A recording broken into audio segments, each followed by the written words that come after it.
Hey guys what's up, कैसे हैं आप सभी लोग। बहुत बहुत स्वागत है आप सबका आज के सेशन में। Good evening to each and every one of you. Yes, good evening everyone. That's great. तो कल से हम लोगों ने ये अपने free of cost session start किए हैं फॉर सीए फाउंडेशन। और जैसा कि मैंने आप लोगों को कल बताया था कि हम लोग पूरा का पूरा आईसीएआई का स्टडी मटेरियल यहां पर कवर कराने वाले। और अगर आप लोग और ज्यादा स्ट्रक्चर्ड तरीके से पढ़ना चाहते हो, अगर आप लोग चाहते हो कि आपको मॉक टेस्ट पेपर्स की भी प्रैक्टिस कराई जाए, पास एग्जामिनेशन क्वेश्चंस वगैरह की भी प्रैक्टिस कराई जाए, तो आप एकाग्रता का सब्सक्रिप्शन ले सकते हो अड्डा 24/7 की वेबसाइट पर जाकर। एक बार क्विक आपको ओवरव्यू दे देता हूं। ये हम लोगों की पूरी टीम है। ये एकाग्रता के बारे में जितनी भी चीजें हैं कि हम लोगों के यहाँ क्या क्या चीजें अवेलेबल होती हैं, वो उसकी सारी डिटेल्स आप लोग यहां पर देख सकते हो। ये फाउंडेशन के लिए हम लोगों के पास दो टाइप के प्रोडक्ट्स हैं, एक है महापैक और दूसरा है महापैक प्रो। तो महापैक में क्या क्या चीजें हैं वो आप यहां पर देख सकते हो, और कौन कौन सी चीजें ऐसी हैं जो महापैक प्रो में है वो आप लोग यहां पर देख सकते हो। तो you can take a screenshot of this slide and maybe you can apply it later. और अगर आपको सब्सक्रिप्शन लेना ही होगा तो फिर आपको अड्डा 24/7 की वेबसाइट पर आना होगा, यहां पर ऑल कोर्सेज पर क्लिक करना होगा। ऑल कोर्सेज पर क्लिक करने के बाद ये वाला स्लाइडर आएगा, यहां पर आप एकाग्रता सीए पर क्लिक करोगे। एकाग्रता सीए पर क्लिक करने के बाद यहां पर सीए फाउंडेशन पर क्लिक करोगे और यहां आपके सामने ऑप्शंस आ जाएंगे। तो this is Mahapack pro, this is Mahapack. और अगर आप जनवरी 25 के लिए एग्जाम ओरिएंटेड तरीके से पढ़ना चाहते हो तो आप ये एग्जाम ओरिएंटेड बैच भी ले सकते हो। मैं पहले ही बता दूं, यहां पर जितने टीचर्स आपको दिख रहे हैं एग्जाम ओरिएंटेड बैच में उतने ही टीचर्स हैं। मैं इसमें मैथ्स नहीं पढ़ा रहा हूं, ठीक है। तो एग्जाम ओरिएंटेड बैच में अंशुल सर और दर्शन सर मिलकर आप लोगों को अकाउंट्स पढ़ा रहे हैं, आदर्श सर आपको लॉ पढ़ा रहे हैं, जतिन सर आपको मैथ्स पढ़ा रहे हैं और प्रिंस सर वहां पर इकोनॉमिक्स पढ़ा रहे हैं, राइट। तो इस तरह से आप यहां पर सब्सक्रिप्शन ले सकते हो। चलिए सर, शुरू करते हैं हम लोगों का आज का चैप्टर मैथमेटिक्स फॉर फाइनेंस। सबसे पहले तो जितने भी लोगों ने वीडियो को लाइक नहीं किया, आप लोग प्लीज फटाफट से वीडियो को लाइक कर दीजिए, उससे मेरा मोटिवेशन बढ़ता है। मुझे लगता है कि मैं आप लोगों के लिए और नए नए तरीकों से नई नई चीजें लाता रहूं, राइट। तो आप लोग फटाफट से वीडियो को यहां पर लाइक कर दो, अपनी अटेंडेंस मार्क कर दो। यहां पर एक तरह से अटेंडेंस ही हो गई है, क्योंकि यहां पर अब मेरे पास कोई शीट तो है नहीं जो मैं बोलूंगा roll number 1 present sir, roll number 2 present sir, roll number 3 present sir. इस टाइप की चीज तो यहां पर हो नहीं पाएगी। तो यहां पर अगर मुझे यह जानना है कि आप सब लोग आए हो या नहीं आए हो, तो उसका एक ही तरीका है और वो ये है कि आप अपनी अटेंडेंस मार्क कर दो, ठीक है। तो आप लोग फटाफट से अपनी यहां पर अटेंडेंस मार्क कर दो और हम लोग आगे बढ़ते हैं। हम लोग बेसिकली स्टार्ट करते हैं। तो दिस चैप्टर नंबर 4 है हम लोगों के पास, mathematics for finance. And trust me guys, आज की क्लास होने वाली है बहुत ज्यादा इंपॉर्टेंट। आज मैं आपको बताने वाला हूं आपको नोट्स कैसे बनाने। आज मैं आपको यह भी बताने वाला हूं कि आपका रिवीजन शेड्यूल जो हम लोगों ने कल बात की थी, अगर कल वाला सेशन किसी ने नहीं देखा तो आप लोग इसी चैनल पर उसको देख सकते हो। उस सेशन का नाम है in and out about paper 3 quantitative aptitude for CA foundation, right. तो अगर आप लोग एकदम डिटेल में जानना चाहते हो, जैसे कल वाले सेशन में मैंने आपको बताया था कि रिवीजन स्ट्रैटेजी आपकी क्या होनी चाहिए, तो उस रिवीजन स्ट्रैटेजी को कैसे प्रैक्टिकली बनाकर आप इंप्लीमेंट कर सकते हो, वो मैं आपको आज की क्लास के एंड में बताने वाला हूं, ठीक है। तो ये वाली क्लास आपको एकदम एंड तक देखनी है, बहुत मजा आएगा। Will start with an amazing chapter today, mathematics for finance. अब देखो, मैथमेटिक्स फॉर फाइनेंस, इसका पहले नाम होता था time value of money, right. इसका पहले नाम होता था टाइम वैल्यू ऑफ मनी, क्योंकि टाइम वैल्यू ऑफ मनी ही हम लोग एक्चुअली यहां पर पढ़ते हैं। बस थोड़ा सा और ज्यादा कूल बनने के लिए यहां पर नाम दे दिया गया मैथमेटिक्स फॉर फाइनेंस। लेकिन जो असल में बात है, जो हम लोग पूरी, I think this chapter will go on for like 20 classes, हो सकता है 17 या 18 क्लासेस में चलेगा। लेकिन ये पूरा का पूरा जो टॉपिक है, चैप्टर है mathematics for finance, it will take around 20 classes, ठीक है। अगर हम लोगों को पूरा का पूरा आईसीएआई का स्टडी मटेरियल कंप्लीट करना है तो this chapter will take around 20 classes. हाँ, मैंने उन टॉपिक, इस पूरे चैप्टर को छोटे छोटे टॉपिक्स में डिवाइड किया है। तो जैसे आज हम लोग सिंपल इंटरेस्ट स्टार्ट करेंगे, तो सिंपल इंटरेस्ट आपका 3 दिनों में खत्म हो जाएगा। Then will start with compound interest, उसमें 5-6 दिन लगेंगे। तो इस तरह से मैंने आपको टॉपिक वाइज करके यहां पर सेग्रीगेट किया हुआ है और हम लोग टॉपिक वाइज यहां पर करेंगे तो बहुत मजा आएगा। आओ देखते हैं टाइम वैल्यू ऑफ मनी जो हम लोगों का चैप्टर है। इसमें हम लोगों को बेसिकली क्या क्या चीजें करनी है। सबसे पहले हम लोग इसका मतलब समझेंगे, भाई टाइम वैल्यू ऑफ मनी का मतलब होता क्या है, ठीक है। फिर हम बात करेंगे सिंपल इंटरेस्ट के बारे में, फिर बात करेंगे कंपाउंड इंटरेस्ट के बारे में, फिर हम लोग यहां पर बात करेंगे एन्युइटी के बारे में, फिर हम बात करेंगे परपेचुइटी के बारे में, और फिर हम लोग करेंगे कुछ मिसलेनियस टॉपिक्स, राइट। और सबसे पहले अब इसी चीज को ध्यान में रखते हुए let's talk about the meaning of time value of money, ठीक है। कि भाई टाइम वैल्यू ऑफ मनी, ठीक है, आपने बोल दिया कि टाइम वैल्यू ऑफ मनी एक बहुत ही इंपॉर्टेंट चैप्टर है, आगे चलकर भी बहुत हेल्प करेगा। सीए इंटरमीडिएट के फाइनेंशियल मैनेजमेंट का एक बेस बनता है, ये सीए फाइनल के एडवांस फाइनेंशियल मैनेजमेंट का एक बेस बनता है। पर ये मतलब क्या है टाइम वैल्यू ऑफ मनी का, तो मैं आपको एक सिंपल एग्जांपल से समझाता हूं टाइम वैल्यू ऑफ मनी का मतलब क्या है। देखिए जी, क्या आ रहा है आपके सामने। सर क्या कर रहे हो यार, मतलब अभी शाम के 5 बज रहे हैं, ऐसा लग रहा है क्लास के तुरंत बाद या क्लास में देखते देखते ही जोमैटो से बर्गर ऑर्डर करना पड़ेगा, ठीक है। तो चलो एनीवे, ये बर्गर अज्यूमिंग ये मैकडॉनल्ड्स का मैकालो टिक्की बर्गर है, ठीक है। आज से 10 साल पहले ये बर्गर 25 रुपए का मिलता था, ठीक है। आज से 10 साल पहले 2014 में ये बर्गर 25 रुपए का मिलता था। आज ये सेम बर्गर 50 रुपए का मिलता है। आज ये सेम बर्गर 50 रुपए का मिलता है। क्या मैं कह सकता हूं कि बर्गर महंगा हो गया? ऑफ कोर्स सर, बिल्कुल आप कह सकते हो कि बर्गर महंगा हो गया। यस, क्या मैं कह सकता हूं? फटाफट से everybody in the chat section. Yes, ठीक है, बिल्कुल मैं ये बिल्कुल कह सकता हूं कि बर्गर मेरा यहां पर महंगा हो गया है। इसको सोचने का ना नजरिया थोड़ा सा बदलते हैं, थोड़े दूसरे तरीके से इसको सोचते हैं। क्या मैं ये कह सकता हूं कि अगर आज से 10 साल पहले मेरे पास 50 रुपए होते तो those 50 rupees could have fetched me 2 burgers? आज से 10 साल पहले अगर मेरे पास 50 रुपए होते तो मैं 2 बर्गर्स खरीद सकता था, यस। लेकिन आज अगर मेरे पास 50 रुपए हैं तो मैं एक ही बर्गर खरीद सकता हूं। तो क्या मैं ये कह सकता हूं कि आज से 10 साल पहले 50 रुपए की जो ताकत थी, आज वो 50 रुपयों की ताकत नहीं रही? क्या मैं ये कह सकता हूं? बिल्कुल कह सकता हूं। तो जो पैसे की ताकत है वो समय के साथ साथ गिरती रहती है। आप खुद सोचो, अगर मैं आपको 2 ऑप्शंस दूं कि आप क्या प्रेफर करोगे, 1 लाख रुपए अभी इसी समय प्रेफर करोगे या 1 लाख रुपए 10 साल बाद प्रेफर करोगे? आपके दिमाग में इंस्टेंटली क्या जवाब आएगा? आपके दिमाग में इंस्टेंटली जवाब आएगा, नहीं नहीं सर 1 लाख रुपए तो आप हमें अभी दे दो, ठीक है। इंस्टेंटली आपके दिमाग में जवाब आएगा कि सर 1 लाख रुपए आप हमें अभी दे दो। क्यों? क्योंकि आपको भी पता है कि आज जितना सामान आप 1 लाख रुपए से खरीद सकते हो, आज से 10 साल बाद 1 लाख रुपए से आप उतना सामान नहीं खरीद पाओगे, ठीक है। आपको यह बात एकदम फाइनली क्लियरली पता है कि आज जितना सामान आप 1 लाख रुपए से खरीद पाओगे उतना सामान 10 साल बाद तो नहीं खरीद पाओगे, राइट। और ये पैसे की जो वैल्यू है ये समय के साथ साथ जो बदलती रहती है, इसी फिनोमिनन को बोला जाता है टाइम वैल्यू ऑफ मनी। तो the value of money keeps on changing with respect to time and this phenomenon is known as time value of money, ठीक है। इसी चीज को टाइम वैल्यू ऑफ मनी बोला जाता है। अब अगर मुझे पता चल गया कि मेरा पैसा पड़े पड़े सड़ रहा है, मेरे पैसे की वैल्यू पड़े पड़े गिर रही है, तो मैं कुछ तो प्रिवेंटिव एक्शन लूंगा, कुछ तो प्रिवेंटिव मेजर लूंगा। लोग क्या करते हैं? लोग अपना पैसा बैंक में लगा देते हैं, बैंक में डाल देते हैं। लोग अपना पैसा फिक्स डिपॉजिट्स वगैरह में डालते हैं, ठीक है। ये क्या है? ये कुछ ऐसे इन्वेस्टमेंट व्हीकल्स हैं जहां से आपको रिटर्न मिलता है। आप अपना पैसा बैंक में क्यों डालते हो? 2 रीजंस की वजह से आप बैंक में अपना पैसा डालते हो। एक तो आपको लगता है कि आपका पैसा सेफ है, जो कि होता भी है, और दूसरा बैंक से आपको इंटरेस्ट मिलता है। बैंक से आपको इंटरेस्ट मिलता है। तो जब आप अपना पैसा बैंक में डिपॉजिट करते हो, तो देखो आप ये भी कर सकते हो ना, बैंक का आप लॉकर ले लो और अपने कैश को बैंक के लॉकर में डिपॉजिट कर दो। लेकिन until and unless it is black money, nobody does that, ठीक है। अगर किसी के पास काला धन है तब तो वो ऐसा करेगा कि बैंक का लॉकर ले लेगा और बैंक के लॉकर में बहुत सारे पैसे डाल देगा। अभी रिसेंटली एक बहुत ही इंटरेस्टिंग केस सामने आया। एक आदमी के पास अराउंड 20 लाख रुपए, 20 लाख रुपीस उसने किसी एक बैंक के लॉकर में रखा हुआ था। पूरा का पूरा उसके पास ब्लैक मनी था, राइट। और वो कुछ टाइम के बाद जब वो बैंक का लॉकर खोला, उसने देखा अंदर पूरा चूरा चूरा था, क्योंकि दीमक पूरा का पूरा पैसा खा गई थी।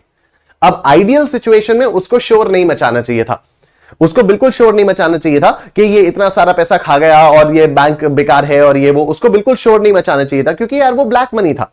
बट अनफॉर्चुनेटली उसने शोर मचाया, क्योंकि यार देखो एकदम सिंपल सी बात है, मेरे पास अगर 20 लाख रुपए है और मेरे पास वो व्हाइट में है, तो मैं बैंक में डिपॉजिट करूंगा ना, क्योंकि बैंक से तो मैं जब चाहूं मैं 20 लाख रुपए विथड्रॉ कर सकता हूं। मैं तुरंत एक चेक काटूंगा सेल्फ के नाम से, कैश विथड्रॉल वाले चेक में काटूंगा और मैं बैंक में लेके चला जाऊंगा। बैंक तुरंत मुझे 20 लाख रुपए दे देगा, नो क्वेश्चंस आस्क्ड। मेरे अकाउंट का पैसा है, बैंक मुझे तुरंत पैसा दे देगा, ठीक है। मेरे अकाउंट का अगर पैसा है तो बैंक तो मुझे तुरंत दे देगा ना। बैंक थोड़ी पूछेगा कि ये 20 लाख रुपए अचानक से क्यों चाहिए वगैरह वगैरह, कोई भी मतलब हो यार, मेरा पैसा तुम दो मुझे, ठीक है। तो बैंक तो ऐसा तुरंत दे देगा। लेकिन 20 लाख रुपए उसने बैंक के लॉकर में रखे। क्यों उसने बैंक के लॉकर में रखे? क्योंकि वो ब्लैक मनी था। अगर वो अपने बैंक में डिपॉजिट करवाता तो बैंक अकाउंट के बैंक स्टेटमेंट में वो रिफ्लेक्ट होता और फिर इनकम टैक्स डिपार्टमेंट को उसको बताना पड़ता कि भाई ये 20 लाख रुपए कहां से आए हैं। वो बता नहीं सकता था क्योंकि वो ब्लैक मनी था। अब ऐसी सिचुएशन में उस बंदे को क्या शोर मचाना चाहिए था? क्या उस बंदे को कहना चाहिए था कि नहीं नहीं यार ये तो बैंक खराब है और मेरा पैसा खा गया, बताओ बैंक में इतनी भी सिक्योरिटी नहीं है, इतनी भी सेफ्टी नहीं है कि इंसान अपना पैसा रख सकता है?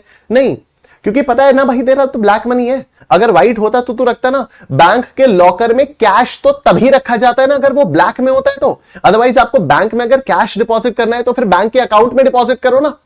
ठीक है। बैंक के डिपॉजिट में लोग 2 या 3 चीजें डिपॉजिट करते हैं। अगर कोई बहुत ही इंपॉर्टेंट डॉक्यूमेंट्स हो उनको लैमिनेट करवा के रख देते हैं, कोई अपनी तिजोरी विजोरी की चाबी हो उसको रखवा देते हैं, कोई ज्वेलरी हो। सबसे ज्यादा जो यूज होता है बैंक के लॉकर्स का वो क्या होता है, जब लोगों के पास ज्वेलरी होती है। शादी के टाइम पे बहुत सारी ज्वेलरी मिलती है, घर वाले देते हैं, एक्सटेंडेड फैमिली वाले देते हैं, तो वो सारी की सारी ज्वेलरी घर पे कम सेफ है, बैंक के लॉकर में ज्यादा सेफ है। और बैंक के लॉकर में अगर ज्वेलरी रखी रहेगी तो ज्वेलरी पर थोड़ी दीमक लगेगी, राइट। लेकिन इस बंदे ने भाई साहब हल्ला मचाया कि बैंक तो खराब है, बैंक तो ऐसा है, बैंक तो वैसा है। इनकम टैक्स डिपार्टमेंट वालों को खबर लग गई और इनकम टैक्स डिपार्टमेंट वालों ने उस पर केस कर दिया कि भाई पहले तो तुम बताओ ये 20 लाख रुपए आया कहां से। क्योंकि एकदम लॉजिकल बात है यार, अगर आपके पास 20 लाख रुपए, अगर आज मेरे पास 20 लाख रुपए कैश में है तो the first thing that I will do is I will deposit it in the bank account. पहले मैं बैंक अकाउंट में डिपॉजिट करूंगा, फिर देखूंगा इसको शेयर्स में इन्वेस्ट करना है, कहां पर इन्वेस्ट करना है, वगैरह वगैरह। तो मैंने आपको बताया कि जो पैसे की वैल्यू है वो समय के साथ साथ कम होती रहती है, राइट। और समय के साथ साथ बेसिकली बदलती रहती है और इसी बदलती हुई वैल्यू को हम लोग टाइम वैल्यू ऑफ मनी कहते हैं। अब फिर मैंने आपको बताया कि पैसे की वैल्यू को गिरने से बचने के लिए लोग क्या कहते हैं, लोग क्या करते हैं, अपना पैसा इन्वेस्ट करते हैं, बैंक वगैरह में डालते हैं जहां से उनको इंटरेस्ट मिलता है, right. So in order to maintain और increase the value of their money with the change in time, people usually invest their money and this earns them interest. तो ये जो पैसा ये लोग इन्वेस्ट करते हैं, इस इन्वेस्टमेंट से इनको क्या अर्न होता है, ये लोग इंटरेस्ट अर्न करते हैं, ठीक है। तो I hope time value of money का मतलब क्या है और टाइम वैल्यू ऑफ मनी क्यों इंपॉर्टेंट है, क्या चीज है, ये सारी चीजें आप लोगों को क्लियर हो गई हैं। यस, तो बेसिकली पैसे की वैल्यू समय के साथ साथ बदलती रहती है और इस बेसिकली गिरती ही रहती है और इस गिराव को रोकने के लिए लोग अपना पैसा बैंक में इन्वेस्ट करते हैं, बैंक में सेव करते हैं या फिर कहीं और अलग अलग जगहों पर इन्वेस्ट करते हैं, वहां से उनको क्या मिलता है, इंटरेस्ट मिलता है, ठीक है। अब देखो आगे देखना, ये जो इंटरेस्ट है ना ये 2 तरह का होता है। ये जो इंटरेस्ट है ये 2 तरह का होता है। एक तो होता है सिंपल इंटरेस्ट और दूसरा होता है कंपाउंड इंटरेस्ट, ठीक है। एक होता है आपका सिंपल इंटरेस्ट और दूसरा होता है क्या, दूसरा होता है हम लोगों का कंपाउंड इंटरेस्ट। सिंपल, सबसे पहले हम लोग बात करेंगे सिंपल इंटरेस्ट के बारे में। और अगर आपने वो आई थिंक बद्रीनाथ की दुल्हनिया का ट्रेलर देखा होगा तो वहां पर उस ट्रेलर में वरुण धवन भी आके कहते हैं, एक जेट स्की पे आता है बड़े स्टाइल से और वहां पर आलिया भट्ट को मंदिर के सामने, मंदिर से उतर रही होती है आलिया भट्ट और उसको रोक के कहता है simple interest is equal to P into R into T divided by 100। और फिर वो कहती है और कंपाउंड इंटरेस्ट, तो कहता है वो थोड़ा कठिन है, 1-2 हफ्ते में सीख के बताते हैं, ठीक है। तो यहां पर भी हम लोगों को वही करना है और बेसिकली हम लोग बचपन से सिंपल इंटरेस्ट करते आ रहे हैं और सिंपल इंटरेस्ट में हम लोग यही करते आ रहे हैं, P into R into T divided by 100। तो मैं एक बार फटाफट से यहां पर लिखता हूं, जो बचपन से हम लोग सिंपल इंटरेस्ट का मतलब देखते हुए आ रहे हैं या फॉर्मूला देखते हुए आ रहे हैं, मतलब के बारे में तो आई डोंट थिंक कभी किसी ने बात भी की होगी, लेकिन हाँ फॉर्मूला जो हम लोग देखते आ रहे हैं वो यही है, P into R into T divided by 100। This is the formula of simple interest जो हम लोग बचपन से देखते आ रहे हैं। और यहां पर ये है कि जो P है वो क्या होता है, P होता है प्रिंसिपल, मतलब आपने इनिशियली जितना पैसा डाला बैंक में, आपने जितना पैसा सेव करने के लिए रखा वो हो गया प्रिंसिपल, ठीक है। उसके बाद R क्या होता है, R होता है रेट। अब रेट क्या, किस रेट से बैंक आपको इंटरेस्ट दे रहा है, इट विल बी 3%, 4%, 5% और व्हाटएवर। तो अगर सपोज 5% है तो यहां पर R की जगह पर हम लोग लिखते हैं 5 और फिर हम लोग देखते हैं कि कितने टाइम के लिए आपने इस पैसे को जमा किया हुआ है।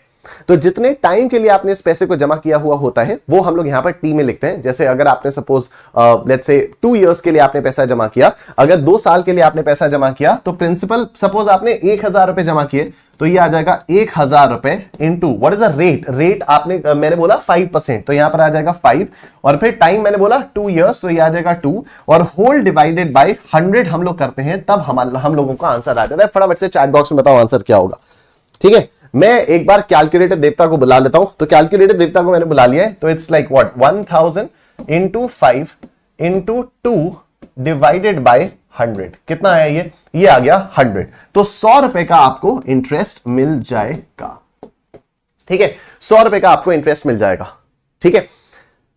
एग्जैक्टली यही चीज हम लोग यहां पर सीए फाइनल में भी सीए फाउंडेशन में भी करेंगे। लेकिन आप एक बार इमेजिन करो कैसा अजीब लगेगा यार, आप सीए फाउंडेशन में आकर ये P into R into T divided by 100 कर रहे हो और आपका कोई 4th 5th 6th 7th या 8th क्लास का जो छोटा भाई या छोटी बहन है उसने अगर कभी झांक कर आपकी कॉपी को देख लिया और उसको दिखाई दिया कि अरे यार भैया तो ये कर रहे हैं PRT अपॉन 100, ये तो हम लोग क्लास 8th में कर रहे हैं, दौड़ते दौड़ते नहीं जाएगा घर पे, मम्मी और पापा को सबको नहीं बताएगा कि ये कौन सी पढ़ाई होती है, ये इतने बड़े होकर भी ये कर रहे हैं तो मैं ही पढ़ा दूंगा, ठीक है। अपनी इज्जत की तो पूरी वाट लग जाएगी भाई, ठीक है, ऐसा तो होना ही नहीं है ना भाई।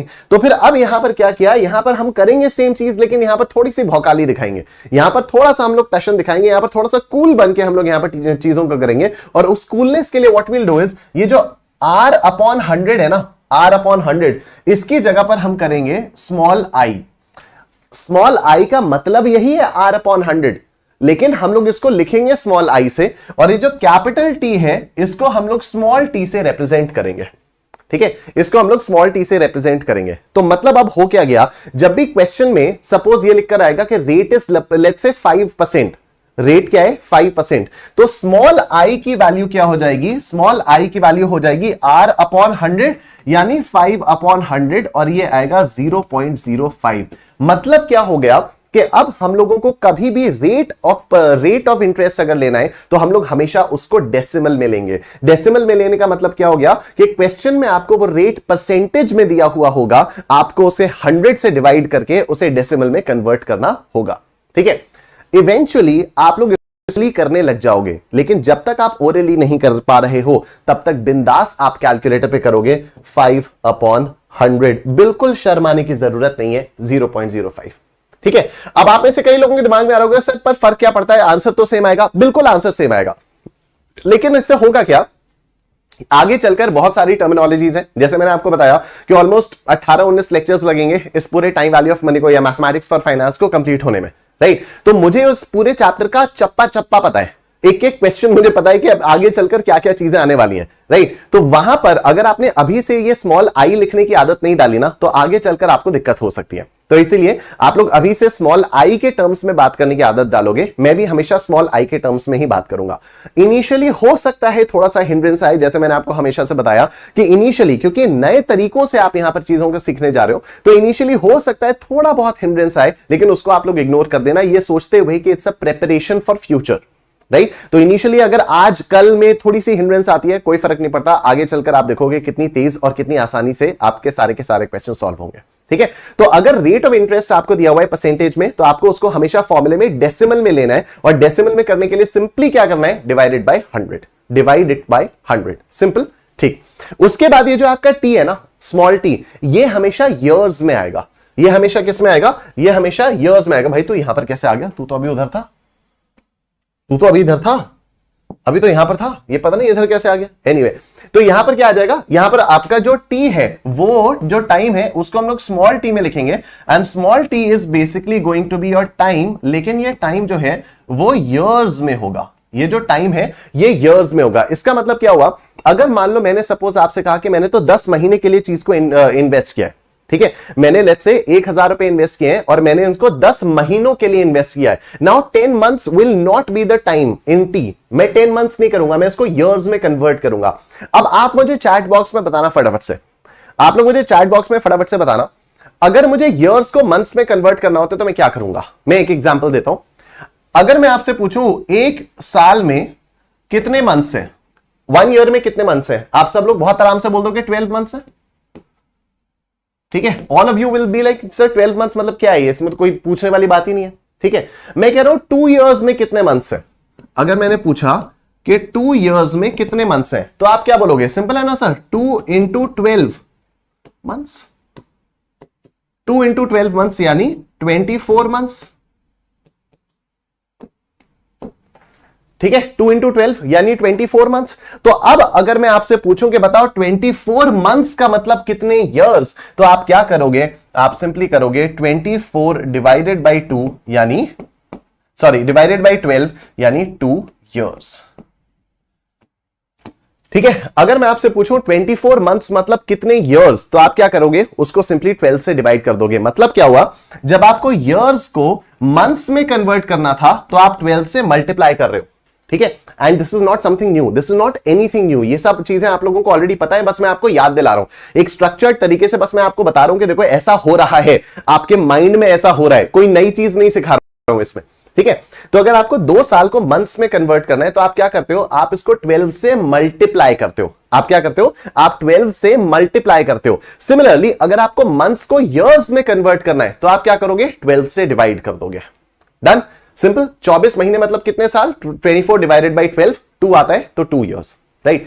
अब मैं अगर आपसे पूछ रहा हूं कि बताओ 10 मंथ्स मतलब कितने ईयर्स, तो आप सिंपली क्या करोगे, 10/12 ईयर्स। सिंपल।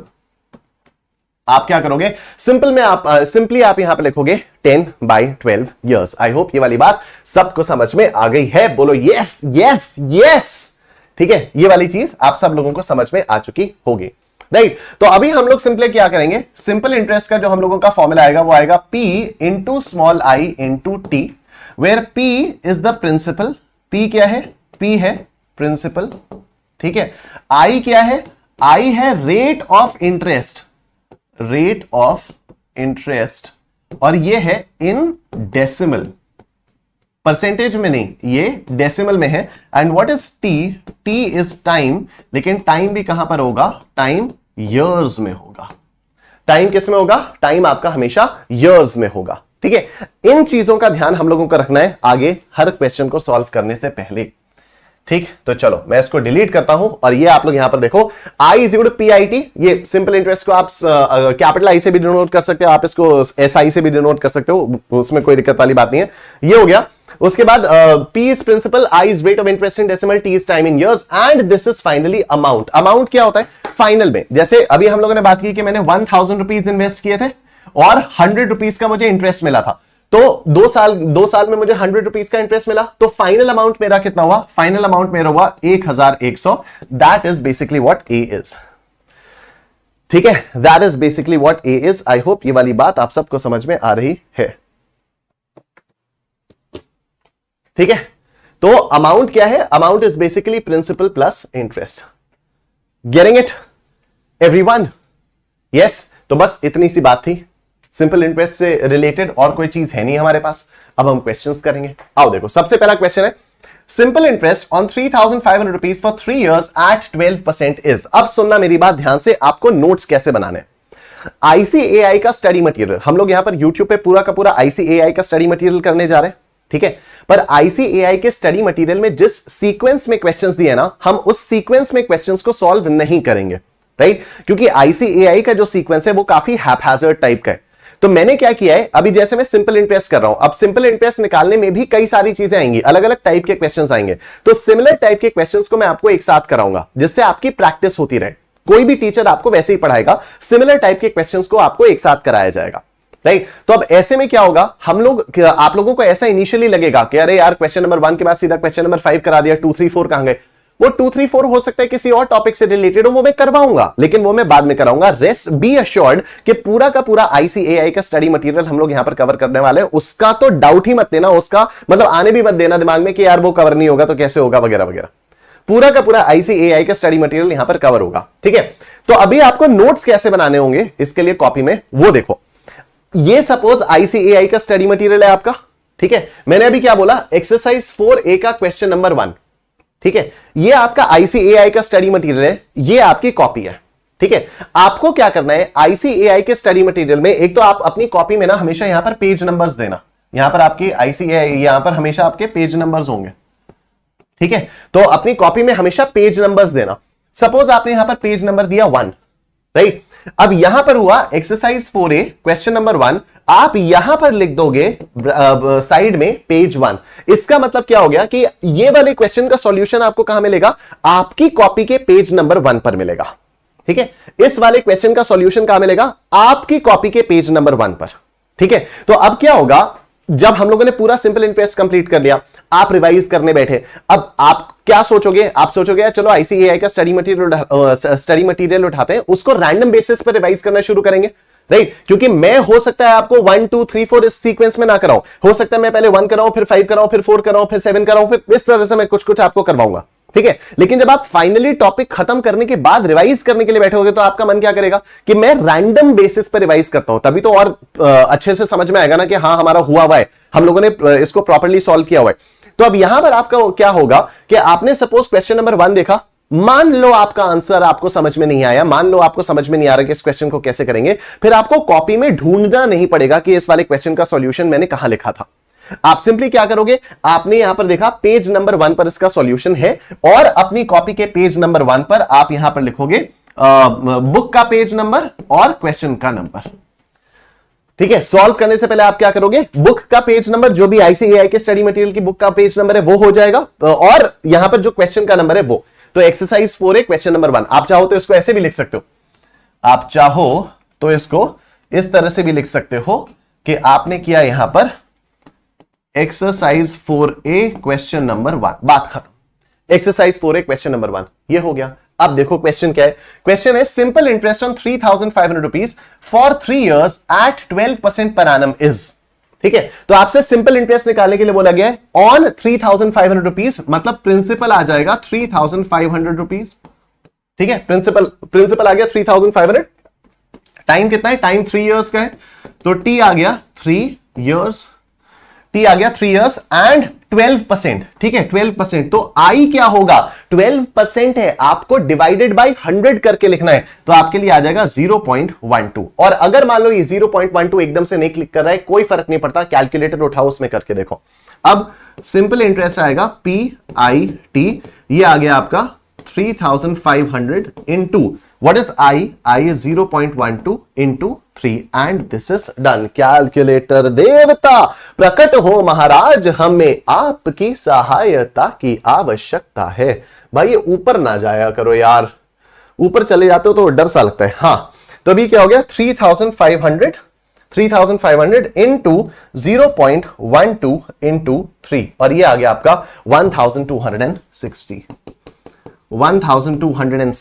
एंड 1,260 जो भी ऑप्शन है, option B is your answer. I am sure सबको समझ में आ गया। बोलो निष्ठेन निष्ठेन निष्ठेन निष्ठेन निष्ठेन निष्ठेन, बोलो निष्ठेन निष्ठेन निष्ठेन। Yes, it's that simple. Yes, it comes in the exams like this only. ये तो एदा ही आना। ठीक है, तो ये इसी तरह से एग्जाम में भी क्वेश्चंस आते हैं, इतने सिंपल क्वेश्चंस होते हैं। मूविंग ऑन, नेक्स्ट क्वेश्चन ये रहा आप लोगों के सामने। अभी देखो प्रिंसिपल क्या है, प्रिंसिपल है 5,000, रेट है 15। अब ये R इज इक्वल टू 15 दिया हुआ है, मतलब ये 15% ही है। ठीक है, एंड टाइम इज 4.5, तो time is basically 4.5। Using I is equal to PRT divided by 100, I will be what. तो हम अपने तरीके से करेंगे, simple interest is equal to PIT। What is P?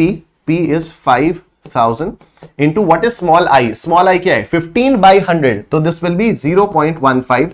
and what is time? Time is 4.5। 4.5 को हम लोग t में कैसे लिखेंगे, it will be 4.5। ठीक है, और उसके बाद कुछ करना नहीं है, कैलकुलेटर देवता से मदद मांगनी है। ये रहे कैलकुलेटर देवता भाई, हाँ ये रहे कैलकुलेटर देवता। तो 5,000 into 0.15 into 4.5 कितना आया, ये आ गया 3375, ये आया 3375। ठीक है, ये आ गया 3375। Option A is your answer. I am sure सबको समझ में आ गया। बोलो निष्ठेन निष्ठेन निष्ठेन। Moving on to the next question, ये रहा आपके सामने। इफ प्रिंसिपल इज 4,500, अब देखो क्वेश्चन नंबर 3 स्किप हो गया। अभी एक्सरसाइज 4A का क्वेश्चन नंबर 1 किया, एक्सरसाइज 4A का क्वेश्चन नंबर 1 किया, एक्सरसाइज 4A का क्वेश्चन नंबर 2 किया, एक्सरसाइज 4A का क्वेश्चन नंबर 4 कर रहे हैं। कोई रीजन है इसके पीछे का, ये मत सोचना कि अरे सर आपने तो क्वेश्चन नंबर 3 स्किप कर दिया। ठीक है, ये नहीं सोचने की जरूरत है। क्वेश्चन नंबर 3 हम लोग करेंगे, maybe it's not relevant to this topic, it will be relevant to some later topic and will do that. कोई दिक्कत वाली बात उसमें नहीं है। ठीक है, तो if P is equal to 4,500, amount is equal to 7,200, तो सिंपल इंटरेस्ट कितना हो जाएगा। तो ये तो अभी हम लोगों ने देखा, अमाउंट क्या होता है, प्रिंसिपल प्लस सिंपल इंटरेस्ट होता है। तो सिंपल इंटरेस्ट मतलब क्या, amount minus principal. What is amount? Amount is 7,200 and what is principal? Principal is 4,500। Principal is 4,500, तो 7,200 माइनस 4,500, 7,200 माइनस 4,500, दिस इज 2,700। तो 2,700 is your answer। Option option option option D is your answer। I am sure सबको समझ में आ गया। बोलो निष्ठेन निष्ठेन निष्ठेन। ठीक है, ऑप्शन डी जो है ये आपका आंसर आ गया है। Option D is your answer. Moving on, next question ये रहा आपके सामने। अब देखो एक्सरसाइज छोड़कर हम लोग कहां आ गए, पेज 4.4 के एग्जांपल नंबर 1 पर आ गए। तो अगेन मैं आपको फिर बार बार बता रहा हूं, सारे इलस्ट्रेशन सारे क्वेश्चंस हम लोग करने वाले हैं, लेकिन अपने सीक्वेंस में मैं करूंगा। और इसीलिए मैंने आपको नोट्स लिखने का तरीका बताया कि नोट्स में जिस सीक्वेंस में हम लोग क्वेश्चंस कर रहे हैं ना, उस सीक्वेंस में आप वहां पर बस मेंशन करते रहो कि ये वाला क्वेश्चन कहां से। और अपने आईसीएआई के स्टडी मटेरियल में अपने हर क्वेश्चन के सामने अपने रजिस्टर का पेज नंबर मेंशन करते रहो कि आपने ये वाला क्वेश्चन इस वाले पेज पर सॉल्व किया हुआ है, ठीक है। तो जब भी आप बाद में रिवाइज करोगे आपको आसानी होगी ढूंढने में। How much interest will be earned on 2000 rupees at 6% simple interest. 2000 रुपए पर कितना इंटरेस्ट अर्न किया जाएगा at 6% simple interest for 2 years। ठीक है, तो how much interest will be earned on 2000 rupees, 2000 रुपए के ऊपर कितना इंटरेस्ट अर्न किया जाएगा at 6% simple interest for 2 years, at 6% simple interest for 2 years। ठीक है, तो अब देखो यहां पर क्या हो गया, कितना इंटरेस्ट अर्न किया जाएगा ऑन 2000 रुपीज, मतलब प्रिंसिपल क्या हो गया, प्रिंसिपल हो गया है हम लोगों का 2000 रुपीज, प्रिंसिपल हो गया 2000 रुपीज एट 6% सिंपल इंटरेस्ट, मतलब दिस इज द रेट, आई क्या हो जाएगा 0.06। मैं फिर से कह रहा हूं, किसी को भी अगर ये समझ में नहीं आ रहा है कि 6% का 0.06 कैसे आया, सिंपली कैलकुलेटर उठाओ और 6 डिवाइडेड बाय 100 करो, 0.06 आ जाएगा, लोड लेने की कोई जरूरत नहीं है। फॉर 2 years, तो टाइम कितना है, टाइम है हम लोगों के पास 2 years, तो सिंपल इंटरेस्ट आ जाएगा P इंटू आई इंटू टी, तो this will be 2000 into 0.06 into 2। ठीक है, 2000 इंटू 0.06 इंटू 2, तो 2000 इंटू 0.06 इंटू 2, ये कितना हो जाएगा 240 हो जाएगा, तो this will be 240 option A is your answer. I am sure सबको समझ में आ गया, बोलो निश्चय फॉरएवर। अब यहां पर कई सारे लोग ये भी कहते हैं कि सर आपने तो यहां पर ऑप्शंस दिया लेकिन हमारे आईसीएआई के स्टडी मटेरियल में एग्जांपल्स में तो कोई ऑप्शंस ही नहीं है। एग्जाम में जो क्वेश्चंस आएंगे उनमें ऑप्शंस होंगे, तो जो आईसीएआई के स्टडी मटेरियल के एग्जांपल्स हैं वहां पर मैंने अपने आप से ऑप्शंस को ऐड किया है। ठीक है, तो उसका लोड मत लेना कि यहां पर तो ऑप्शंस नहीं है, बिना ऑप्शंस के क्वेश्चंस आ गए तो हम लोग कैसे करेंगे वगैरह वगैरह। यही तो सीए फाउंडेशन की खासियत है, क्योंकि आगे चलकर मैं और आपको बहुत अलग अलग तरीके बताऊंगा क्वेश्चंस को सॉल्व करने के लिए, which will be completely different from all the traditional तरीकाज that you have studied so far. ठीक है, तो यही हम लोगों को यहां पर करना है और यही मैं आपको इवेंचुअली भी बताऊंगा। तो जितने भी एग्जांपल्स मैं यहां पर करवाऊंगा जो आईसीएआई के स्टडी मटेरियल में है, वहां पर मैंने ऑप्शंस को खुद से ऐड किया हुआ है। ठीक है, तो लोड बिल्कुल मत लेना। चलो moving on to the next question, ये रहा आपके सामने। Sania deposited 50,000 rupees in a bank for 2 years with the interest rate of 5.5% per annum. How much interest would she earn? उसको कितना इंटरेस्ट अर्न होगा? तो उसने कितना डिपॉजिट किया, 50,000 रुपीज डिपॉजिट किया, तो principal will be 50,000 rupees, principal will be 50,000 rupees. 2 साल के लिए डिपॉजिट किया तो time will be 2 years with the interest rate of 5.5%, interest rate of 5.5%। अब मुझे नहीं पता 5.5% को मैं डेसिमल में कैसे कन्वर्ट करूं, मैं लोड ही नहीं लूंगा, मैं सीधा कैलकुलेटर देवता को बुलाऊंगा और मैं कहूंगा देवता बताएं 5 डिवाइडेड बाय 100 कितना आता है। इन्होंने बताया 0.055, मैंने कहा थैंक यू देवता जी, अब आप जा सकते हैं 0.055, ये मैंने यहां पर कर दिया। बस अब मुझे सिंपल इंटरेस्ट के फॉर्मूले में इसकी वैल्यूज को पुट करना है, P इंटू आई इंटू टी, तो ये हो जाएगा क्या, this will be 50,000 into 0.055 into 2। ठीक है, तो this is 50,000 into 0.055 into 2 and the answer is 5,500 rupees, and the answer is 5,500 rupees, 5,500। option B is your answer। I'm sure सबको समझ में आ गया, बोलो निश्चय निश्चय निश्चय, बोलो निश्चय निश्चय निश्चय। ठीक है, अभी यहां पर कॉन्फिडेंस आ रहा होगा सब लोगों को। ठीक है, अभी इस टाइप के क्वेश्चंस में सबको कॉन्फिडेंस आ रहा होगा कि भाई सिंपल इंटरेस्ट निकालना तो वाकई बहुत ही सिंपल है, principal into rate of interest in decimal into time in years, तो बहुत आराम से ये हो सकता है। आओ नेक्स्ट क्वेश्चन देखो। Sania deposited 50,000 rupees in a bank for 2 years with the interest rate of 5.5% per annum. What will be the final value of the investment? अब ये क्या पूछा है इसने पूछा what will be the final value of the investment। पिछले वाले question में सेम डेटा के साथ पूछा था how much interest would she earn, तो जब इंटरेस्ट पूछा था तो मैंने सिंपल इंटरेस्ट निकाला। अब इसने सेम क्वेश्चन सेम फिगर्स देकर पूछा है what will be the final value of the investment. तो जब final value of the investment पूछा है तो हमें क्या निकालना है, हमें फाइनल अमाउंट निकालना है, यानी प्रिंसिपल प्लस इंटरेस्ट। ठीक है, तो अब यहां पर क्या हो जाएगा, प्रिंसिपल इज 50,000, उसके बाद time is 2 years and rate of interest is 0.055। अब मेरी बात जरा बहुत ध्यान से सुनना, हम लोगों को मालूम है अमाउंट क्या होता है, अमाउंट होता है principal plus simple interest, amount होता है प्रिंसिपल प्लस सिंपल इंटरेस्ट। क्या मैं इसको ऐसे लिख सकता हूं? सिंपल इंटरेस्ट की जगह मैं पीआईटी लिख सकता हूं, बिल्कुल लिख सकता हूं। तो अब मैं इसमें से पी को कॉमन निकाल के 1 प्लस आई टी ऐसे कर सकता हूं क्या? मैं इसको 1 प्लस आई टी इस तरह से कर सकता हूं। Amount is equal to P plus simple interest होता है। सिंपल इंटरेस्ट की जगह मैंने लिख दिया पीआईटी, और अब यहां पर ये पी प्लस पीआईटी आ गया। इसमें से मैंने पी को कॉमन ले लिया, पी को कॉमन लेने के बाद क्या बचा? ब्रैकेट में बचा 1 प्लस आई टी। बिल्कुल कर सकता हूं। तो अमाउंट आ गया मेरा P into 1 plus I T, ये आ गया। अब यहां मैं वैल्यूज पुट करूंगा, ये आया 50,000 into 1 plus I T, this into this, तो 0.055 इंटू 2। इसको जब मैं सॉल्व करूंगा तो मेरे पास डायरेक्टली अमाउंट आ जाएगा। क्या मैंने कोई नया फॉर्मूला बताया ये आप लोगों को? क्या मैंने कोई भी ये नया फॉर्मूला बताया? बिल्कुल भी नहीं। अमाउंट होता क्या है? Principal plus simple interest. जितना आपने इनिशियली पैसा लगाया था प्लस आपको जितना पैसा मिला, जितना पैसा उसने, जितना इंटरेस्ट उसने अर्न करके दिया, उतना ही तो होता है अमाउंट। उसके अलावा तो कुछ होता नहीं है अमाउंट। तो अब यहां पर अगर आपको अमाउंट मिला हुआ है तो आपको करना क्या है? Amount is equal to principal plus simple interest. या तो आप पहले सिंपल इंटरेस्ट अलग से निकाल लो और फिर उसको प्रिंसिपल में जोड़ दो, तब भी आपके पास अमाउंट आ जाएगा। या फिर आप थोड़ा सा स्मार्ट वर्क करो और थोड़ा सा स्मार्ट वर्क करके आप ये वाला फॉर्मूला निकाल लोगे और इस फॉर्मूले में यहां पर वैल्यूज को पुट कर लो, डायरेक्टली आपका आंसर आ जाएगा। देखो क्या होता है यहां पर, देखो अब इसको सॉल्व करने का तरीका क्या है कि पहले आप इसको सॉल्व करोगे 0.055 इंटू 2, ठीक है? पहले आप इसको सॉल्व करोगे 0.055 इंटू 2, ये तो देखिए नहीं रहा होगा, 0.055 इंटू 2, ये आ गया आपके पास। तो ये जो छोटा ब्रैकेट है ना, ये आ गया आपके पास आपके कैलकुलेटर पर। इसमें करोगे +1, तो इसमें हमने किया +1।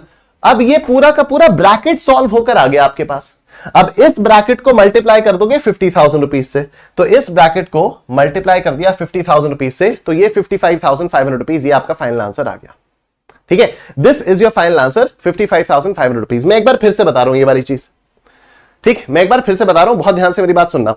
आप सबसे पहले क्या करोगे? सबसे छोटा ब्रैकेट सॉल्व करोगे 0.055 इंटू 2। अगर आपने ये डायरेक्टली ऐसे सॉल्व करना शुरू कर दिया ना, 50,000 इंटू 1 प्लस 0.055 इंटू 2, तो पता नहीं क्या ही आ जाएगा। इसको तो मालूम नहीं कि ये पूरा का पूरा एक क्वेश्चन है और इसको मालूम नहीं, कैलकुलेटर को तो मालूम नहीं है बॉड मास लगाना है, लेकिन आपको तो मालूम है ना बॉड मास लगाना है। तो कैलकुलेटर आपकी मदद एक लेवल तक ही कर सकता है। मैथ्स के कॉन्सेप्ट तो आप ही के क्लियर होने चाहिए, ठीक है? तो मैथ्स के कॉन्सेप्ट्स में क्या है, एक रूल होता है ना बॉड मास, अगर आप लोगों को याद हो तो, नहीं याद है तो मैं बता दे रहा हूं। ये जो रूल है बॉड मास, ये क्या कहता है? Bracket of division, multiplication, addition, subtraction. ठीक है, कि आपके पास अगर कभी भी कोई अजीबोगरीब चीज दिखाई दे तो आपको सबसे पहले क्या करना है? आपको सबसे पहले ब्रैकेट सॉल्व करना है।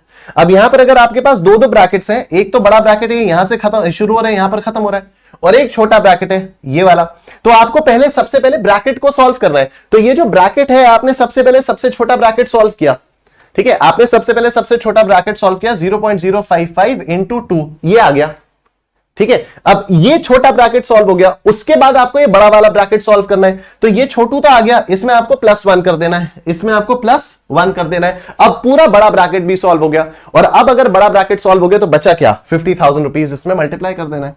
तो इसमें आपने 50,000 को मल्टीप्लाई किया और 55,500 रुपीज आपका आंसर आ गया है। Option C is your answer. I am sure सबको समझ में आ गया। बोलो निश्चय निश्चय निश्चय, ठीक है? 55,500 रुपीज आपका आंसर आ गया। मैं एक बार ये जो कैलकुलेटर वाली चीज बताई, मैं आपको फिर से बता रहा हूं। आपने इस तरह से लिखा, देखो आप ऐसा कर सकते थे कि आपने पहले सिंपल इंटरेस्ट निकाल लिया और फिर आपने प्रिंसिपल में जोड़ दिया उसको, आपका अमाउंट वही आएगा, सेम आंसर आएगा, ठीक है? कई सारे लोगों को तो वो लग भी रहा होगा कि सर उस तरीके से तो ज्यादा आसान है। अभी लग रहा है आसान, बाद में मुश्किल लगेगी। इवेंचुअली आपको ये तरीका आसान लगने लग जाएगा once you get the hang of the calculator trick, ठीक है? Once you get the hang of using the calculator, आपको ये आसान लगने लग जाएगा, ठीक है? फिर आपको लगेगा यार इससे तो टाइम बहुत ज्यादा सेव हो रहा है, लेकिन सीखने में थोड़ा सा टाइम लगेगा। सीख कर अप्लाई करोगे कोई टाइम नहीं लगेगा, ठीक है? तो क्या हुआ? 0.055 इंटू 2 +1 इंटू 50,000, कितना आ गया? 55,500, and option C is your answer, ठीक है? ऑप्शन सी जो है ये आपका आंसर आ गया है। आओ नेक्स्ट क्वेश्चन देखते हैं। Sachin deposited 1 lakh rupees in his bank for 2 years at simple interest rate of 6%.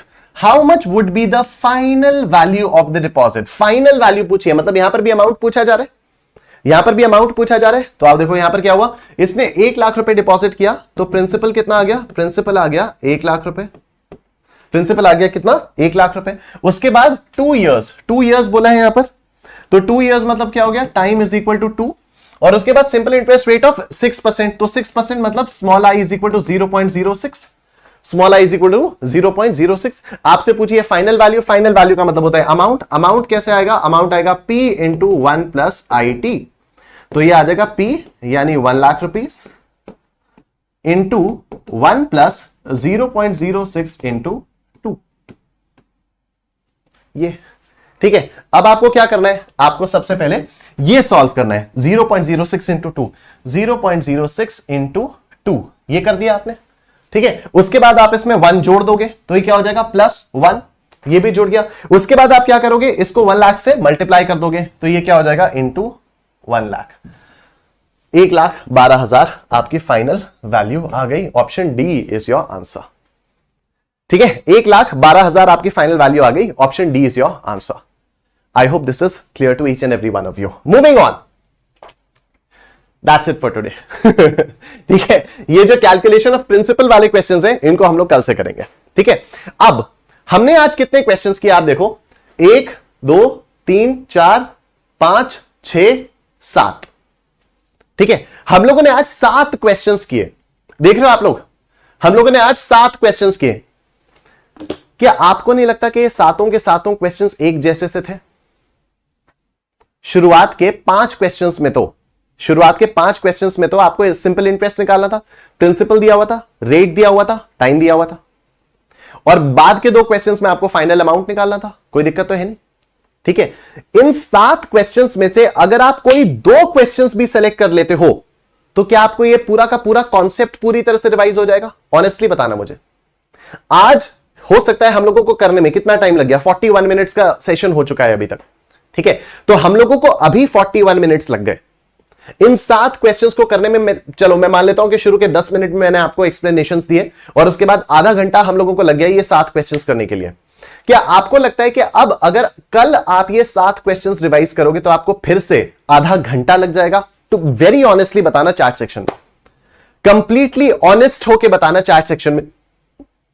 मैं देख रहा हूं चैट कि क्या आपको जेन्युइनली आधा घंटा लगेगा टू सॉल्व दीज 7 क्वेश्चंस? नहीं ना।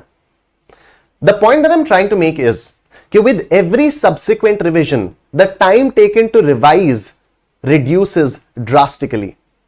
कल को जब आप ये सातों के सातों क्वेश्चंस रिवाइज करोगे तो आपको आधा घंटा नहीं, हार्डली 10 मिनट लगेंगे, हार्डली 10 मिनट लगेंगे। परसों को जब आप इन 7 के 7 क्वेश्चंस को रिवाइज करोगे तो हार्डली 2 मिनट लगेंगे, क्योंकि सब सेम टाइप के हैं, ठीक है। Which brings me to the revisionary technique जो मैंने आप लोगों के साथ शेयर की थी कल, जो मैंने आपको बताया था कि रिविजन प्लानर किस तरह से बनाना है। तो रिविजन प्लानर के बारे में मैं आप लोगों को बताऊंगा। अब ध्यान से मेरी बात सुनना। मैंने आपसे कहा था रिविजन कैसे कैसे होना चाहिए, कब कब होना चाहिए, वो ज्यादा इंपॉर्टेंट है एज कंपेयर टू रिविजन कैसे होना चाहिए, कब होना चाहिए, वो ज्यादा इंपॉर्टेंट है एज कंपेयर टू आपकी पढ़ाई कैसे कब क्या हो रही है, ठीक है। तो अब रिविजन करने के लिए आपको क्या करना है, what is the date today? Today is 15th of October, नहीं today is 14th of October. आज तो 14th है ना, आज का देखा ना भाई, नहीं सॉरी आज 15th है, यस क्या है आज 15th है, हाँ 15 अक्टूबर, हाँ यहां पर भी 15 अक्टूबर दिखाई तो दे रहा है। आज की डेट है 15 अक्टूबर, ठीक है। अब 15 अक्टूबर को आपने ये 7 क्वेश्चंस किए। अब इसका पहला रिवीजन कब होगा? आप अभी इसको कर लोगे क्लास के बाद, वो तो गिवन है, वो तो आपको कर। लेकिन अब मैं पहला रिवीजन कब मानूंगा? With in 24 hours. तो पहला रिवीजन होना चाहिए इसका विद इन 24 आवर्स। देखो क्लास के तुरंत बाद आप इसको रिवाइज करोगे, वो तो गिवन है ही, वो तो आपको करना ही है, मतलब आज तो आपको इसको रिवाइज करना ही है, लेकिन कल जो आप रिवाइज करोगे उसको मैं पहला रिवीजन मान रहा हूं, ठीक है। तो अब आपको क्या करना है, आपको यहां पर क्रिएट पर आना है, आपको इवेंट पर आना है, ठीक है। जब आप इवेंट पर आओगे, इवेंट करना है या टास्क करना है, टास्क पे आ जाओ, ठीक है। आप क्रिएट पर आओगे, टास्क पे आओगे, और यहां पर आपको टाइप करना है सिंपल इंटरेस्ट लेक्चर 1, ठीक है। आपका यहां पर आ गया सिंपल इंटरेस्ट लेक्चर नंबर 1। अपनी कॉपी के पेज के ऊपर जो आज की जो क्लास शुरू हुई है ना, सबसे ऊपर वहां पर लिख दो मैथमेटिक्स फॉर फाइनेंस लेक्चर 1, फिर उसके नीचे लिख दो सिंपल इंटरेस्ट लेक्चर 1। अभी मैं लिखवा देता हूं, आपने यहां पर लिख दिया सिंपल इंटरेस्ट लेक्चर 1। अब सिंपल इंटरेस्ट लेक्चर 1 पहला आपको कब रिवाइज करना है? कल आपको रिवाइज करना है। यहां पर टाइम पर आओ, और टाइम में आप सेलेक्ट कर लो सुबह 6 बजे। लेकिन सर सुबह 6 बजे तो हम उठते भी नहीं है। कोई बात नहीं, ठीक है, आप यहां पर टाइम कर दो सुबह 6 बजे का, आप इसको कर लो सेव। अब क्या होगा, कल जब आप सुबह उठोगे, पता नहीं आपको दिखाई भी दे रहा है या कायदे से नहीं,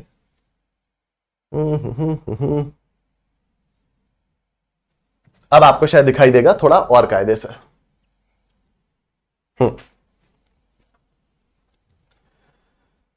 मन दिखाओ भाई, ठीक है, अब आपको थोड़ा और कायदे से ये दिखाई दे रहा होगा, राइट। तो अब कल सुबह 6 बजे आपके फोन पे गूगल कैलेंडर की तरफ से रिमाइंडर आ जाएगा कि भाई आपको सिंपल इंटरेस्ट का लेक्चर नंबर 1 रिवाइज करना है, और आपकी कॉपी में सिंपल इंटरेस्ट लेक्चर 1 के अंदर जितने भी क्वेश्चंस होंगे आप उन क्वेश्चंस को देखोगे, आप उनको रिवाइज करोगे, ठीक है।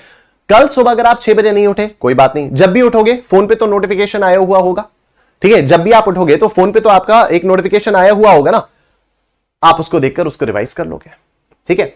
अब नेक्स्ट रिवीजन कब होना है, नेक्स्ट रिवीजन होना है 3 दिन बाद, 16, 17, 18 छोड़ दो, 19 तारीख को रिवीजन होना है। आप फिर से यहां पर करोगे, क्रिएट पर आओगे, टास्क पे आओगे, और यहां पर मैं लिखूंगा सिंपल इंटरेस्ट लेक्चर 1। मैंने लिखा सिंपल इंटरेस्ट लेक्चर 1, और मैंने क्या कर दिया, 16, 17, 18 छोड़ दिया, और 19 तारीख को मैं आया, ये मैंने किया 19 तारीख, और मैंने इसका सुबह 6 बजे का टाइमर सेट कर दिया, सुबह मैंने 6 बजे का यहां पर टाइमर सेट कर दिया।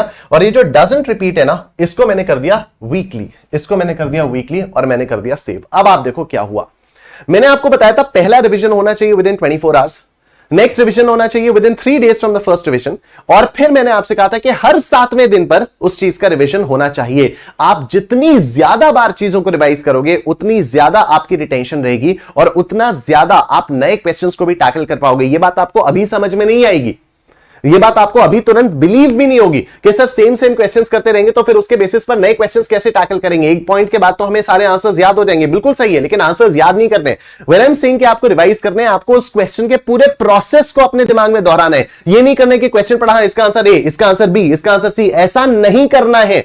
आपको क्वेश्चन को सॉल्व करने के प्रोसेस को अपने दिमाग में दोहराना है, ठीक है। आपको क्वेश्चन सॉल्व करने के प्रोसेस को अपने दिमाग में दोहराना है कि आपने क्वेश्चन नंबर 1 पढ़ा, आपने फटाफट से उसका सोचा, अच्छा इसमें स्टेप 1 ये होगा, स्टेप 2 ये होगा, स्टेप 3 ये होगा, कैलकुलेटर पे फटाफट से किया और आपका आंसर सामने, आपका आंसर सामने, ठीक है।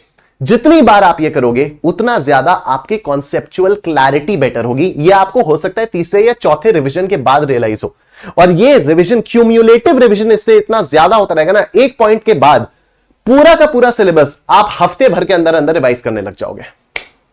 कई सारे लोग इसको डिलिजेंटली फॉलो करते हैं, और कई सारे लोग सोचते हैं तो बकवास है, वो हम फॉलो नहीं करेंगे। जो लोग सोचते हैं कि ये बकवास है वो फॉलो नहीं करेंगे, वो सर 90 डे स्ट्रैटेजी ला दो, सर 60 डे स्ट्रैटेजी ला दो, सर 30 डे स्ट्रैटेजी ला दो, वो ये सारी चीजें बोलते हैं।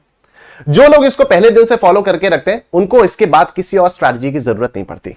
उन्हें पता है भाई इनिशियली थोड़ा सा टफ लगेगा, इवेंचुअली जो इसका रिजल्ट आएगा वो फिर मुझे सीधा रिजल्ट वाले दिन बताते हैं, जिस दिन रिजल्ट आता है उस दिन, ठीक है। कभी कोई व्हाट्सएप करके बताता है, कभी कोई इंस्टाग्राम करके बताता है, कभी कोई कॉल करके बताता है कि सर वो आपने जो रिवीजन स्ट्रैटेजी बताई थी पहले दिन, मैं तो पहले दिन से उसको फॉलो कर रहा था, ठीक है। अब आज 15 अक्टूबर है, हो सकता है आपने ये वाला लेक्चर देखा हो मे बी 1 दिसंबर को, हो सकता है आपने देखा हो मे बी ये वाला लेक्चर 1 फरवरी को, कोई फर्क नहीं पड़ता भाई। अब जब देखो ये वाला लेक्चर तब से रिवीजन शेड्यूल बनाने शुरू करो। इट्स नॉट इंपॉर्टेंट ना कि आपका अब बैकलॉग हो गया तो मैं बैकलॉग को कैसे कवर करूं, ऐसे ही कवर होगा बैकलॉग। आप जो भी आज देखो, हो सकता है सिंपल इंटरेस्ट का आप अभी ये वाला लेक्चर देखने के तुरंत बाद आप सिंपल इंटरेस्ट का लेक्चर नंबर 2 भी देख लो, जो बाद में देख रहा है, 15 अक्टूबर को नहीं देख रहा है, जो बाद में देख रहा है, हो सकता है वो ये करेगा, ठीक है। तो आपको कोई दिक्कत वाली बात नहीं है, आप उन 2 लेक्चर्स के हिसाब से अपना रिवीजन प्लानर बना लो, लेकिन रिवीजन प्लानर बनाना इज मस्ट।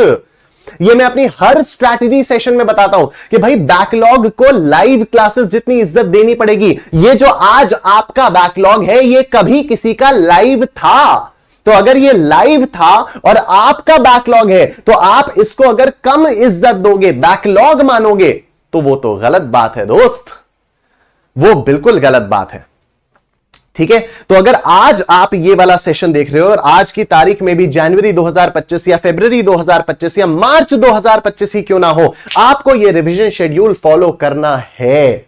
और मुझे प्रॉमिस करो कि जैसे ही जिस दिन भी आप ये वाला सेशन देख रहे हो उस दिन आप वीडियो के कमेंट सेक्शन में कमेंट करके बताओगे I will diligently follow the revision planner. मैं इसको रेगुलरली चेक करता रहूंगा, मैं सच बता रहा हूं आपको, इस वाली वीडियो का कमेंट सेक्शन में रेगुलरली चेक करता रहूंगा। जितने भी लोग आज 15 अक्टूबर को देख रहे हैं आप अगर इसको रेगुलरली फॉलो करने वाले हो, वीडियो खत्म होने के बाद कमेंट सेक्शन में कमेंट जरूर करना, I will diligently follow the revision planner regularly. ये मुझे कमेंट चाहिए, I will diligently follow the revision planner regularly for all the 4 subjects, for all the levels of chartered accountancy. ना first attempt में कोई आपका exam crack हुआ तो बताना मुझे, यह आपको करना है। अब दूसरा सवाल कि सर क्या हर रिवीजन में हमें सातों के सातों क्वेश्चंस रिवाइज करने? नहीं, आप आज सातों क्वेश्चंस रिवाइज कर लो, आप कल सातों क्वेश्चंस रिवाइज कर लो। कल आपको समझ में आ जाएगा कि यार कौन से 2 क्वेश्चंस ऐसे हैं, 2 या 3 ऐसे क्वेश्चंस हैं जिनमें आप बार बार अटक रहे हो। उन 2 या 3 क्वेश्चंस को आप मार्क कर लो, एक अलग से शीट बनाओ इंपॉर्टेंट क्वेश्चंस की, चैप्टर वाइज इंपॉर्टेंट क्वेश्चंस वो आपके लिए होंगे। यहां पर कई सारे स्टूडेंट्स ये भी करते हैं, कहते हैं सर आप हमें इंपॉर्टेंट क्वेश्चंस की लिस्ट बना दो। वो नहीं हो सकता। हो सकता है मुझे कोई क्वेश्चन बहुत आसान लगे, हो सकता है आपको वो वाला क्वेश्चन बहुत ज्यादा डिफिकल्ट लगे, हो सकता है मुझे लगे कि यार इस क्वेश्चन में स्टूडेंट्स बहुत ज्यादा फंसते हैं तो ये क्वेश्चन आपके लिए इंपॉर्टेंट है। आपको हो सकता है लगे कि नहीं नहीं यार ये तो कितना आसान है। आप बाद में बोलोगे कि सर की इंपॉर्टेंट क्वेश्चंस की लिस्ट का तो कोई मतलब ही नहीं है, बेकार लिस्ट है, ये तो सारे के सारे बहुत ही आसान क्वेश्चंस हैं। ये पर्सन टू पर्सन डिपेंड करता है कि किस इंसान के लिए कौन सी चीज कितनी इंपॉर्टेंट है, कौन सा क्वेश्चन कितना इंपॉर्टेंट है। ये पर्सन टू पर्सन डिपेंड करता है, वेरी करता है। मेरे लिए मेरी मां बहुत इंपॉर्टेंट है, आपके लिए उतनी इंपॉर्टेंट नहीं होंगी, आपके लिए आपकी मां बहुत ज्यादा इंपॉर्टेंट होंगी। ठीक है, तो हर इंसान के लिए कौन सी चीज कितनी इंपॉर्टेंट है वो वेरी करता है। और ये जब आप करोगे ना तो this way you will be preparing for 1 day before the maths exam. क्योंकि बाद में कई बार ये वाला कंफ्यूजन भी आएगा कि यार मैथ्स का एग्जाम कल है, अब 1.5 दिन पहले या 1 दिन पहले लॉ के एग्जाम के बाद सर 1.5 दिन बचा है, अब 1.5 दिन में कैसे पढ़ाई करें? ऐसे पढ़ाई करो। आपने पिछले 6 महीने क्या किया, पिछले 3 महीने 2 महीने 3 महीने आपने क्या किया? आप पढ़ते गए पढ़ते गए पढ़ते गए, आपने इंपॉर्टेंट क्वेश्चंस की लिस्ट बनाई। जो इंपॉर्टेंट क्वेश्चंस की आपने लिस्ट बनाई, those important questions are basically encompassing all the concepts of the chapters. तो उन इंपॉर्टेंट क्वेश्चंस को आपको रिवाइज करना है 1-1.5 दिन पहले, बात खत्म। ठीक है, तो अब यहां पर जब आपने किया 19 तारीख को, मतलब अब जब आप 15 तारीख को रिवाइज करोगे, सॉरी 15 तो आज है ना, क्या कर रहा हूं मैं, अभी इसको 16 तारीख को करना है, ये 16 तारीख को होगा, वेरी सॉरी। ठीक है, एडिट करते हैं इसको। पहला रिवीजन तो कल होगा ना, 16 तारीख को होगा, पहला रिवीजन कल होगा, पहला रिवीजन कल होगा। भाई सेव कहां रहा है? हाँ, पहला रिवीजन इसमें कल होगा और फिर जो नेक्स्ट रिवीजन होगा 17, 18, 19, वो 19 की जगह 20 को होगा। कोई फर्क नहीं पड़ता है, तो मतलब यू अंडरस्टैंड द कॉन्सेप्ट यार, वो आप लोग समझ ही गए हो, उसमें कोई टेंशन वाली बात है नहीं। ठीक है, तो अब ये इस तरह से चल रहा है।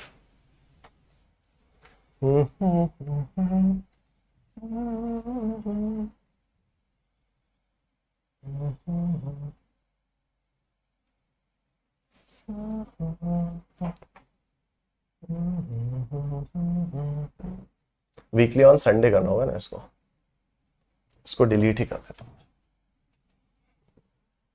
This and all the following reminders, और ये वाला जो है इसको मैं कर देता हूं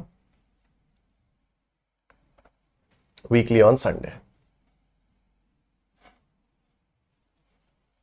अभी आ गया आपका सारा का सारा यहां। ठीक है, तो ये 20 कहां गया भाई?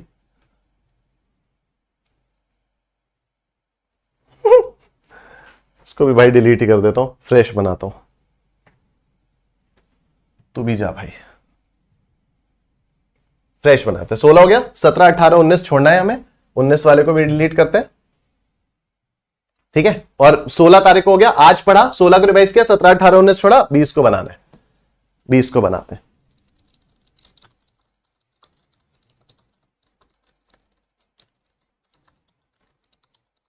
लेक्चर 1 ये किया हमने, लेक्चर 1 ये हो गया लेक्चर 1। ठीक है, तो now this is what, this is 17, 18, 19 छोड़ा, 20 को हुआ, 20 को सुबह 6 बजे का अलार्म लगाया, 6 बजे का टाइम सेट किया हमने। ठीक, 6 बजे का टाइम सेट किया, डजंट रिपीट में कर दिया weekly on Sunday, and this is that. ठीक है, तो अब हर हफ्ते ये सुबह सुबह 6 बजे आपको रिमाइंड करा देगा कि आपको ये करना है। नाउ आपने आज 7 क्वेश्चंस रिवाइज किए, आपने कल 7 क्वेश्चंस रिवाइज किए, अब आप हर हफ्ते उन 7 में से जो आप 2-3 क्वेश्चन सेलेक्ट करोगे वो आपको रिवाइज करने होंगे। ठीक है, ये वाला रिवीजन शेड्यूल आप फॉलो करोगे, कमेंट सेक्शन में आप लिखोगे आई will diligently follow the revision schedule regularly.